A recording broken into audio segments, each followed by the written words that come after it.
بسم الله الرحمن الرحيم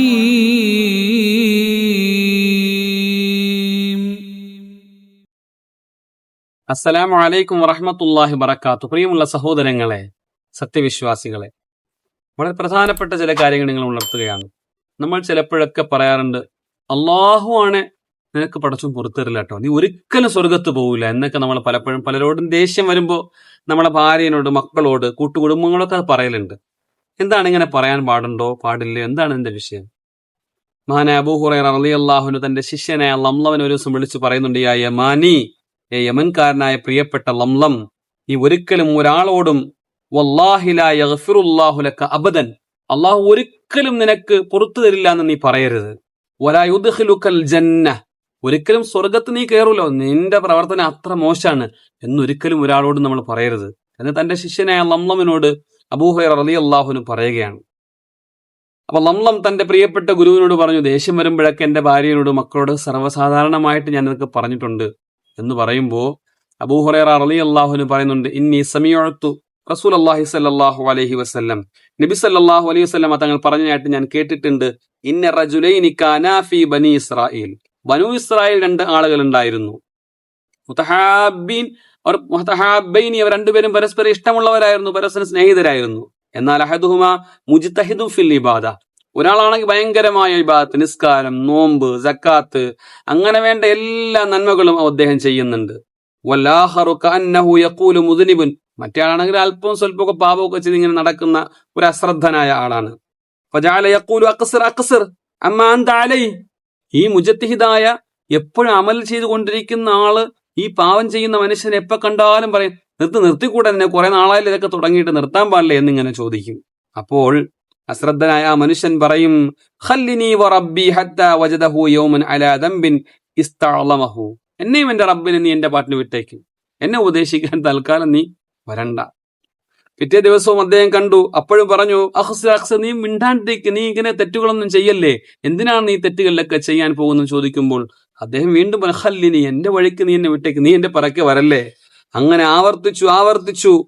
അവസാനം ഈ മനുഷ്യൻ അബുഇസ്ത അലയ്യ റഖീബൻ, എന്നെ എങ്ങനെ നന്നാക്കാൻ വേണ്ടിയിട്ട് നിന്നെ ആരെങ്കിലും ഏൽപ്പിച്ചിട്ടുണ്ടോ എന്ന് വരെ ചോദിക്കുന്ന അവസ്ഥയിലെത്തി. അപ്പോഴാണ് ആ സമയത്ത് ആ ഇബാദത്ത് ചെയ്യുന്ന ആബിദായ മനുഷ്യൻ പറഞ്ഞത്, വല്ലാഹി ലാ യഗ്ഫിറുല്ലാഹു ലക അബദൻ, ഒരിക്കൽ പോലും അള്ളാഹു നിനക്ക് പടച്ചവനാണ് പുറത്തു തരില്ല കേട്ടോടാ.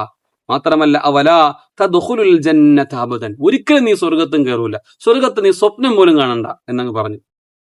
പ്രിയമുള്ളവരെ, രണ്ടുപേരും മരണപ്പെട്ടു, അള്ളാഹുവിന്റെ കോടതിയിൽ വന്നു.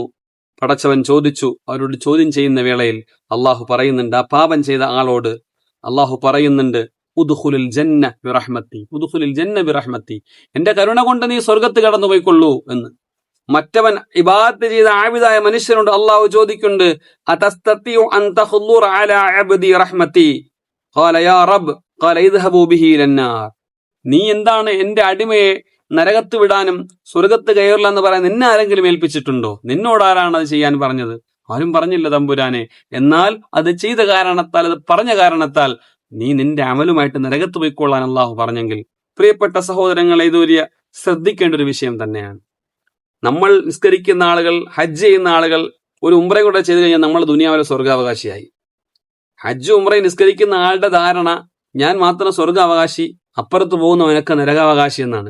അവൻ വളരെ മോശമാണ്, അവൻ കള്ളുകുടിയനാണ്, അവൻ പെണ്ണുപിടിയനാണ്, അവൻ നന്നാവൂല, അവൻ ഗതി പിടിക്കൂല എന്നൊക്കെ ഈ വക വർത്തമാനങ്ങൾ ഒരിക്കലും ഒരു മുഅ്മിൻ പറയാൻ പാടില്ല. ഈ സംഭവമാണ് നമ്മളെ പഠിപ്പിക്കുന്നത്. ഒരാളെ നന്നാവുന്നതും ഒരാളെ മോശമാവുന്നതും തീരുമാനിക്കുന്നത് പടച്ചവനല്ലേ, നമ്മളാണോ? നമുക്ക് ആരാണ് തന്നെ അവകാശം തന്നിരിക്കുന്നത് ഒരാളെ സ്വർഗത്താക്കാനും നരകത്താക്കാനും? അതുകൊണ്ട് മേലാൽ നമ്മളത് പറയരുത്. പാപം ചെയ്യുന്നവൻ ഒരു പക്ഷേ അവൻ പാപം അവന്റെ സാഹചര്യം കൊണ്ട് അവൻ ചെയ്തു പോയിട്ടുണ്ടാവും, അല്ലെ മനഃപൂർവ്വം ചെയ്യുന്നുണ്ടാവും. ഒന്ന് തൗബ ചെയ്താൽ പുറത്തു കൊടുക്കുന്ന റബ്ബവനുണ്ട്.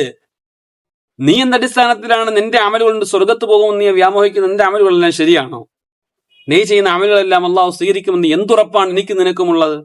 അതുകൊണ്ട് പണ്ഡിതന്മാരായതുകൊണ്ടോ ആബിദീങ്ങളായതുകൊണ്ടോ പള്ളിയിൽ 5 വഖ്ത് നിസ്കരിക്കുന്നത് കൊണ്ടോ ഒന്നും സ്വർഗപ്രവേശനം എനിക്കാണ്, മറ്റുള്ളവർ നരകത്താണെന്നുള്ള ആ വ്യാമോഹത്തിൽ നമ്മൾ മാറണം. സഹോദരങ്ങളെ, ഗൗരവത്തോടു കൂടി വിഷയം നമ്മൾ എടുക്കണം.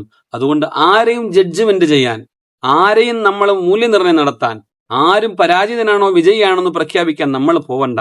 അത് അള്ളാന്റെ ഡ്യൂട്ടിയാണ്. അത് അവൻ ചെയ്തു. കൃത്യമായിട്ട് നമ്മൾ എന്താ ചെയ്യേണ്ടത്? നമ്മൾ സ്വന്തമായിട്ട് നന്നാവാൻ നോക്കുക. നമ്മുടെ കുറ്റങ്ങളും കുറവുകളും നമ്മൾ സ്വന്തം കണ്ടെത്തിയെ തിരുത്തുക. മറ്റുള്ളവൻ എന്തെങ്കിലും തെറ്റ് കാണുമ്പോൾ ഉപദേശിക്കുന്നതിന്റെ അപ്പുറം അവന് വേണ്ടി ദുആ ചെയ്യുക. പടച്ചോനെ, അവൻ ആ തെറ്റിലോട്ട് പോയാൽ അവൻ വഴികേടിലായി പോകും, രക്ഷപ്പെടുത്തണേ അല്ലാ, എന്നെയും നീ കാക്കണേ അല്ലാ. ഇതാണ് ഒരു മുഅ്മിന് വേണ്ടത്. അള്ളാഹു പറയുന്നത് കേൾക്കുവാനും ഉൾക്കൊള്ളുവാനും മനസ്സിലാക്കുവാനും അള്ളാഹു തൗഫീക്ക് നൽകട്ടെ എന്ന പ്രാർത്ഥനയോടെ എല്ലാവരും ദുആ വസിയത്ത് ചെയ്തുകൊണ്ട് അസ്സലാമു അലൈക്കും വറഹ്മത്തുള്ളാഹി വബറകാതുഹു.